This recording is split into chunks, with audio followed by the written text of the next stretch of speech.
বাংলাদেশে মুক্ত পরিবেশ এসেছে কিনা সেটা বোঝার আগে আক্ষেপের জায়গাটা হলো অনেকগুলো বাচ্চা আছে যাদেরকে আমি বেশ কয়েক বছর ধরে চিনি, অনেকগুলো আহত মানুষ আছেন যারা আজকে বসে আছেন।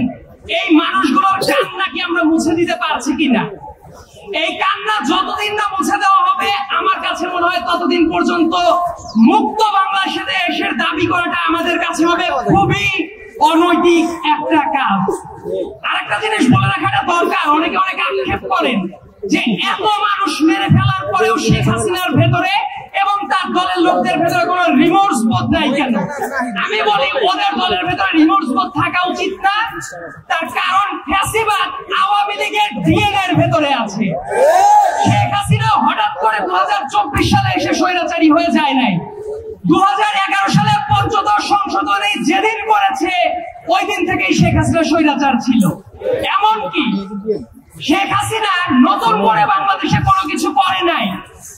এই দেশের তরুণ প্রজন্মকে একটা জিনিস ভুলিয়ে দেওয়া হয় 72 থেকে শুরু করে 1975 সালের ইতিহাস, এবং খুবই স্পষ্ট ভাষায় বলতে গেলে এই বাংলাদেশের প্রথম স্বৈরাচার ছিল শেখ মুজিব। এই কথাটা বলতে অনেকে দ্বিধান্বিত হয়ে পড়ে এখনো। ভোট চুরি বাংলাদেশের শেখ হাসিনা প্রথম করে নাই। 1973 সালে 7 মার্চের ইলেকশনে ভোট চুরি হয়। প্রশাসনিক দৌরাত্ম, প্রশাসনিক লুটপাট, এই একটা কাজও শেখ হাসিনার হাত দিয়ে শুরু করা না। প্রত্যেকটা কাজ শেখ মুজিবের হাত দিয়ে শুরু করা এবং এটাকে শিল্পের পর্যায়ে নিয়ে গেছে শেখ হাসিনা। এই যে এত চেতনার কথা বলে, মুক্তিযুদ্ধের চেতনা, অমক চেতনা, তমক চেতনা, মুক্তিযোদ্ধাদের পরে কি শেখ হাসিনা সিম্প্যাথি দেখিয়েছে কখনো? কখনো দেখায় নাই। তার কারণ আপনাদের মনে থাকার কথা, এই ঢাকার মেয়র ছিল সাদেক হোসেন খোকা সাহেব, একজন গেরিলা যোদ্ধা যার রক্তের উপর দিয়ে বাংলাদেশ স্বাধীন হয়েছে। সেই সাদেক হোসেন খোকাকে স্বাধীন বাংলাদেশে এসে মরার সুযোগ দেয় নাই ওই স্বৈরাচার।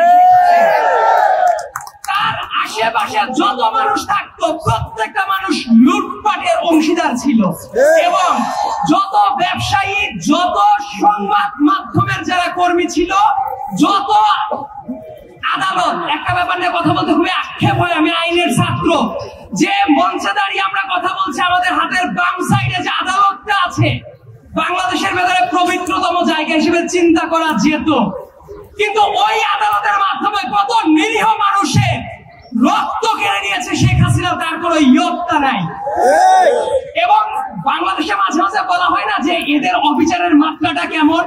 আমার কাছে মনে হয় জার্মানির নাজি পার্টির চেয়েও ভয়ার্থ ভাবে আবির্ভূত হয়েছিল শেখ হাসিনা। এবং সামনের দিনে আমাদের একটা চ্যালেঞ্জ আছে যে জাতিগত ভাবে আমরা ঐক্যটা ধরে রাখতে পারি কিনা। তবে এই জায়গায় এসে আমি একটা ব্যাপার সুনিশ্চিত, সামনে বাংলাদেশে এক থাকবে।